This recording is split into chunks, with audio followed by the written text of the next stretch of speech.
नमस्कार मेरे प्यारे मित्रों, आप सभी का आपके अपने लोकप्रिय यूट्यूब चैनल पॉलिटिक्स वाला क्लासेस में हार्दिक स्वागत एवं अभिनंदन है।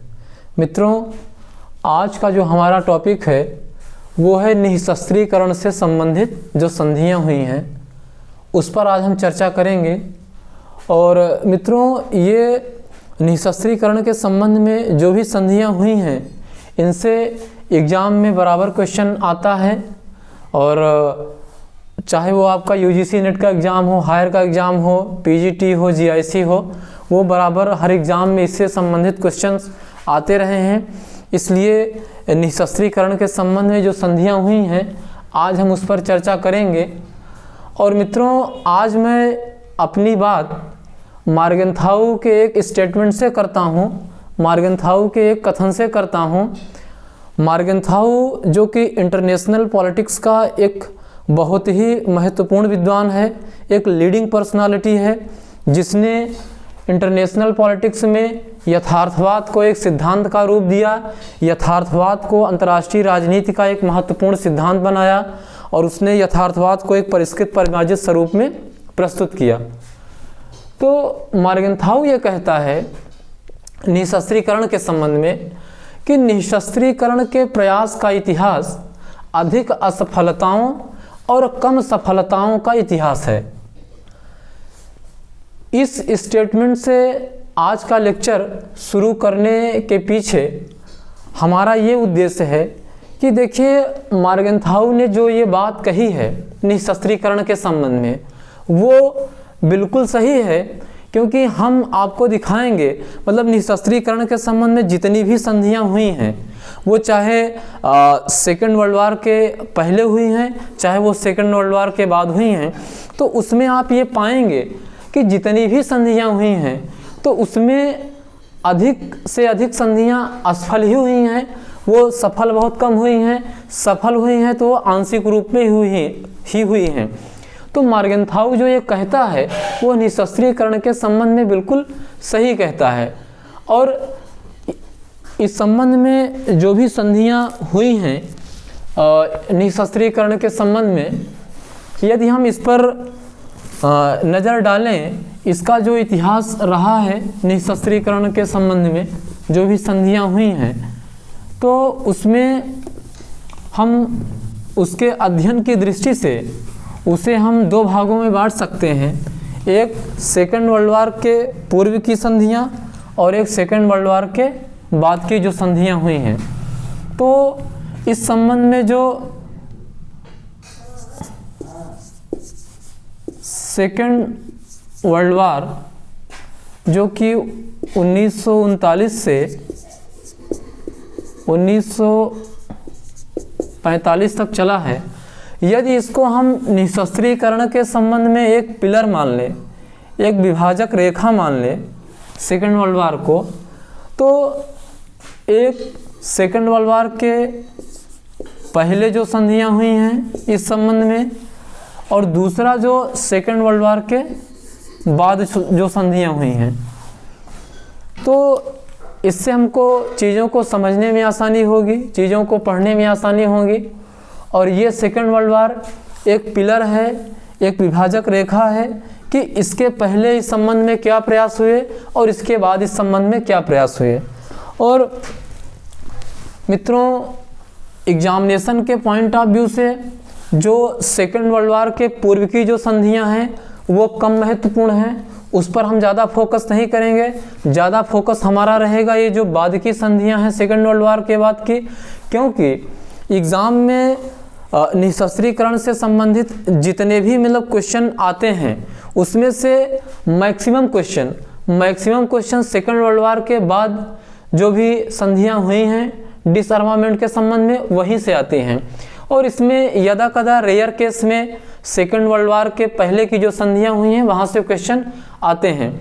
तो हम अभी थोड़ा सा ये सेकेंड वर्ल्ड वार के पहले जो कुछ महत्वपूर्ण संधियां हैं जिनसे एग्ज़ाम में कभी कभी क्वेश्चन आ जाता है उस पर हम चर्चा कर लेते हैं, उस पर हम एक नज़र डाल लेते हैं। उसके बाद फिर हम सेकेंड वर्ल्ड वार के बाद की जो संधियां हैं उस पर हम विस्तार से चर्चा करेंगे, एक एक संधि पर चर्चा करेंगे, क्योंकि वो एग्जामिनेशन के पॉइंट ऑफ व्यू से बहुत ही इम्पॉर्टेंट है, मोस्ट इम्पॉर्टेंट है। इस पर हम लोगों को उस पर बहुत ज़्यादा ध्यान देना है। यदि हम पहले सेकेंड वर्ल्ड वॉर के पहले की जो संधियां हैं उस पर हम नज़र डालें तो उसमें जो पहली महत्वपूर्ण संधि आती है वो आती है वाशिंगटन समझौता।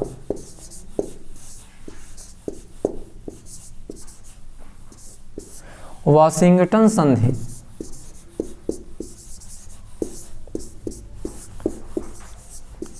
(1922) तो मित्रों जो ये वाशिंगटन संधि है, जो ये वाशिंगटन संधि हुई थी, ये first world war second world war के पहले की संधि है। तो जो वाशिंगटन संधि हुई थी, इसके माध्यम से क्या हुआ था कि उस समय वर्ल्ड की जो 5 बड़ी शक्तियां थी उनके बीच जो नेवल पावर होती है, जो नौसैनिक शक्ति होती है, तो वो कौन सा राष्ट्र कितने अनुपात में शक्ति को रखेगा, तो उसका यहाँ पर डिवीज़न किया गया है, मतलब उसका एक रेशियो मतलब निश्चित किया गया। तो इस संधि के माध्यम से क्या हुआ कि उसमें जो उस समय जो बड़े राष्ट्र थे, बड़ी शक्तियाँ थी, उसमें USA, UK,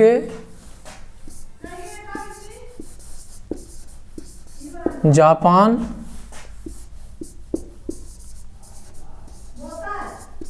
फ्रांस,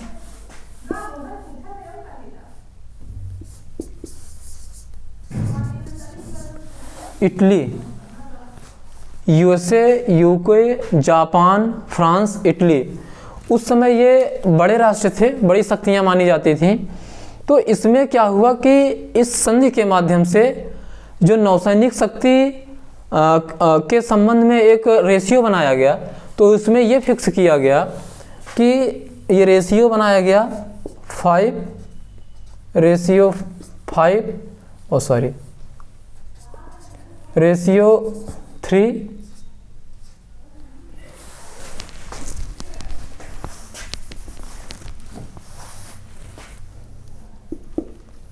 1.67 रेशियो 1.67। तो इसके माध्यम से ये तय किया गया कि जो ये 5 बड़ी शक्तियां हैं उनके बीच जो नौसैनिक संबंधी शक्ति है, जो नेवल पावर है, वो इस रेशियो में ये राष्ट्र रखेंगे। USA का हिस्सा मतलब वो 5%, 5 रेशियो 5 रेशियो 3 रेशियो 1.67 रेशियो 1.67। तो ये नौसैनिक शक्ति के संबंध में एक मतलब रेशियो बनाया गया कि अमेरिका इस रेशियो में नौसैनिक शक्ति रखेगा, UK इस रेशियो में रखेगा, जापान का ये रेशियो रहेगा, फ्रांस का ये रेशियो रहेगा, इटली का ये रेशियो रहेगा। और इसके बाद जो एक दूसरी संधि आती है इस संबंध में, वो आती है लंदन नौसैनिक सम्मेलन। लंदन नौसैनिक सम्मेलन जो कि 1930 में हुआ था।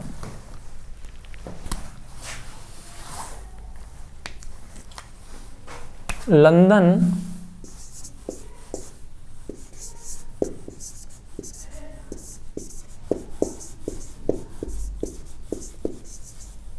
नौसैनिक सम्मेलन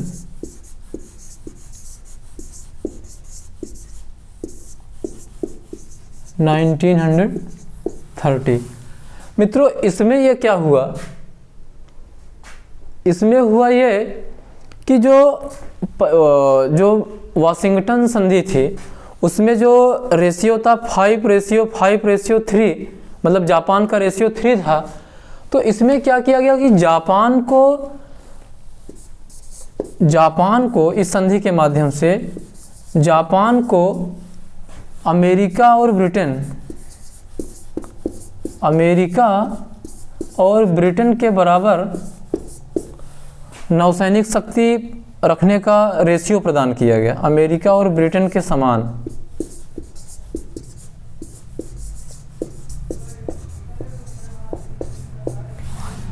इसमें यह तय किया गया इस संधि के माध्यम से कि जापान भी अब अमेरिका और ब्रिटेन के समान ही नौसैनिक शक्ति रख सकता है।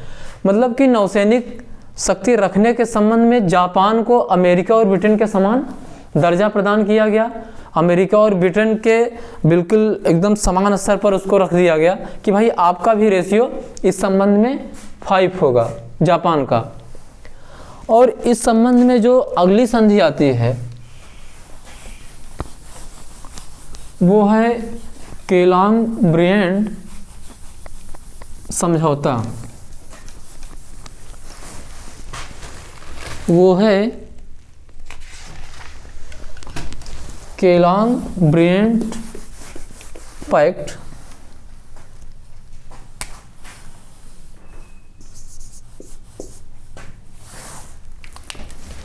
मित्रों, इस समझौते के माध्यम से क्या हुआ, ये समझौता 1928 में हुआ था।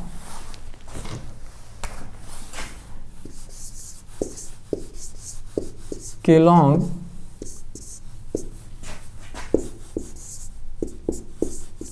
ब्रिएंड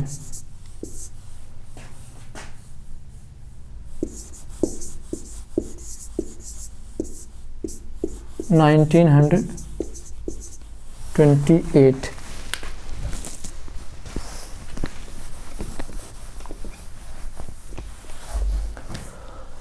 मित्रों, ये तीसरा समझौता है इस संबंध में, केलांग ब्रिएंड पैक्ट 1928। इसके माध्यम से क्या हुआ कि इस समझौते ने जो उस समय सैन्यीकरण चल रहा था, मिलिटराइजेशन जो तीव्र गति से बढ़ रहा था, उसकी गति को थोड़ा सा इसने धीमा कर दिया, मतलब उसको थोड़ा सा धीमा कर दिया। और इसके साथ ही साथ जो विश्व वर्ल्ड सेकेंड वर्ल्ड वार की तरफ बढ़ रहा था उसकी गति को भी इसने धीमा कर दिया। इस समझौते के माध्यम से एक तो जो उसमें सैन्यीकरण चल रहा था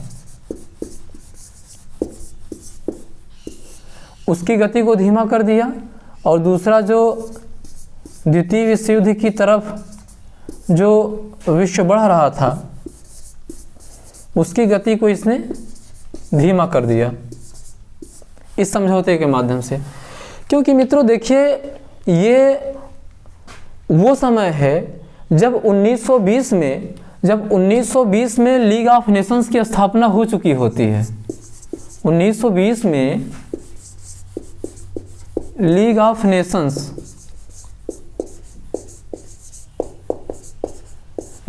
नेशंस आ चुका होता है, उसका अस्तित्व आ जाता है लीग ऑफ नेशंस। अब देखिए, लीग ऑफ नेशंस के संबंध में एक आपको बड़ी रोचक बात बता दें, उसमें से बहुत सारे लोग जानते भी होंगे, हो सकता है ना भी जानते होंगे। लीग ऑफ नेशंस की स्थापना में अमेरिका के तत्कालीन राष्ट्रपति वुडरो विल्सन का बहुत ही महत्वपूर्ण योगदान रहा है।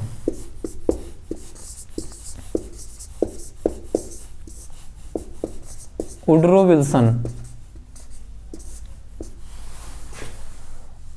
विल्सन का बहुत ही महत्वपूर्ण योगदान रहा, या हम ये कह सकते हैं कि league of Nations Woodrow Wilson की मानस पुत्र है। League of Nations Woodrow Wilson की मानसिक उपज है। अब बताइए कि लीग ऑफ नेशंस के स्थापना में अमेरिका का सबसे अधिक योगदान था वुडरो विल्सन का, लेकिन वही अमेरिका लीग ऑफ नेशंस का कभी सदस्य नहीं बना।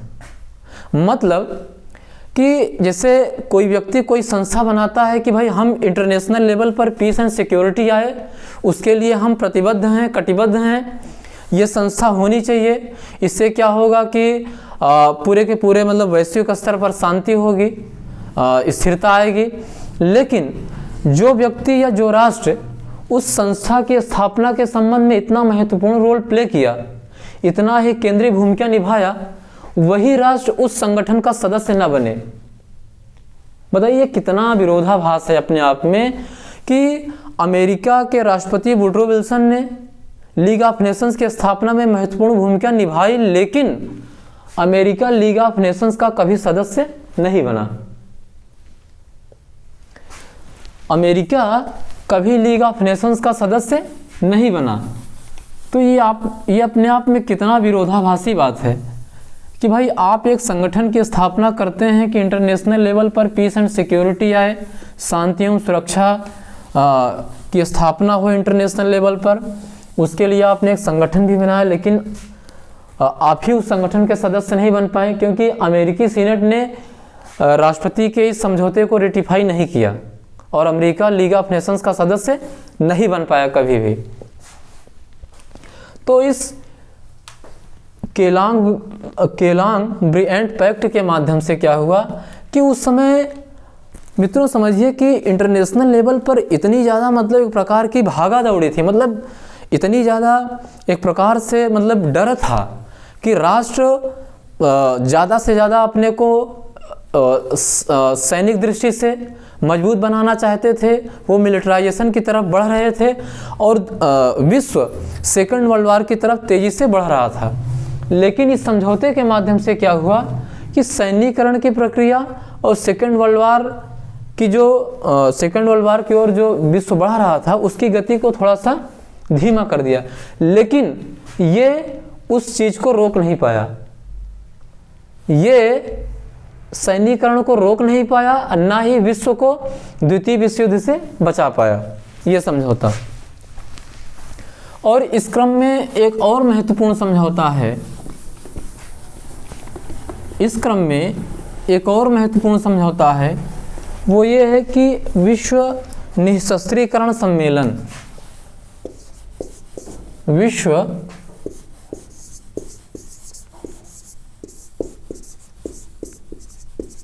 निःशस्त्रीकरण सम्मेलन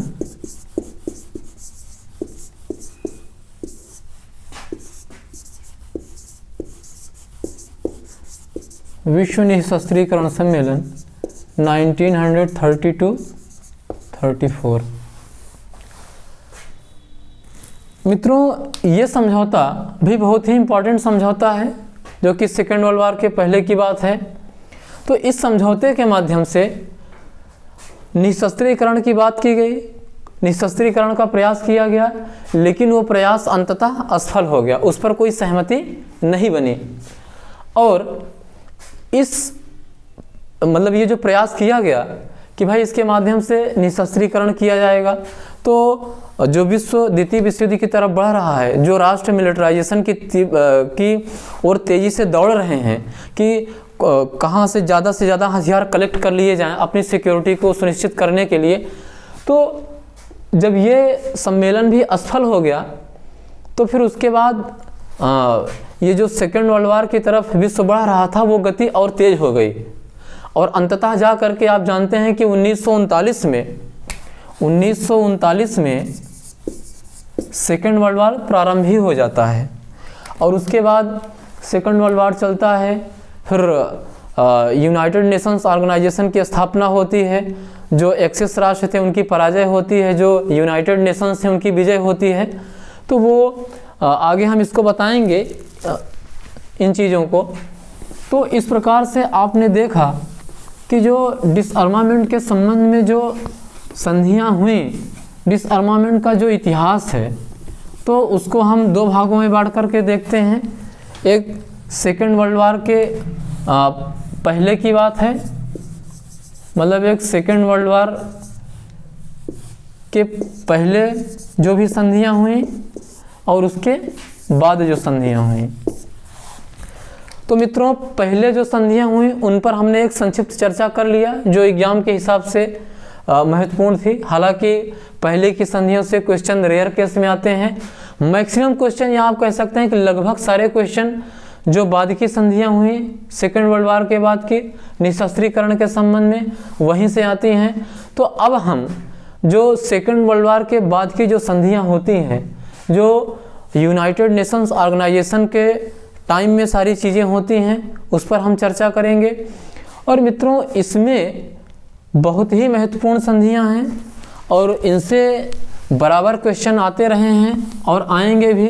जैसे फॉर एग्जांपल जो सेकेंड वर्ल्ड वार के बाद की जो संधियां हुई हैं उसमें जैसे आपका हो गया पीटीबीटी है, एनपीटी है, जैसे आपका पीटीबीटी है, एनपीटी है,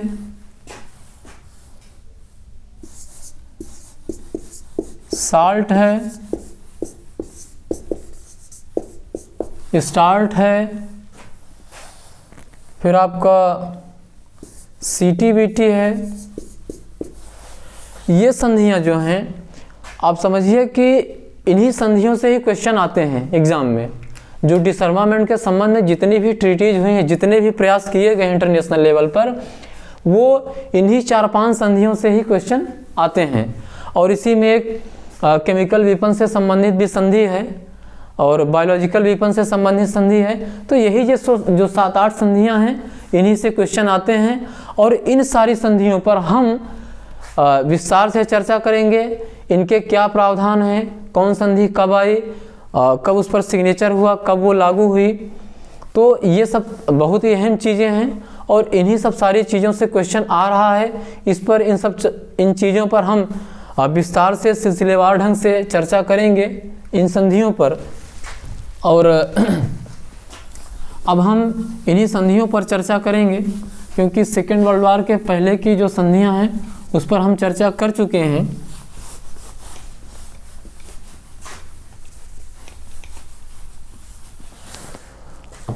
और मित्रों, जो संधियां हमने अभी आपको बताई, तो इस पर मैं अगले वीडियो में आपसे डिस्कस करूंगा और बहुत ही सिलसिलेवार ढंग से किन संधि में क्या जो कुछ इम्पोर्टेंट प्रावधान हैं उनकी भी हम चर्चा करेंगे। तब तक के लिए आप सभी को धन्यवाद, नमस्कार, गुड नाइट, बाय।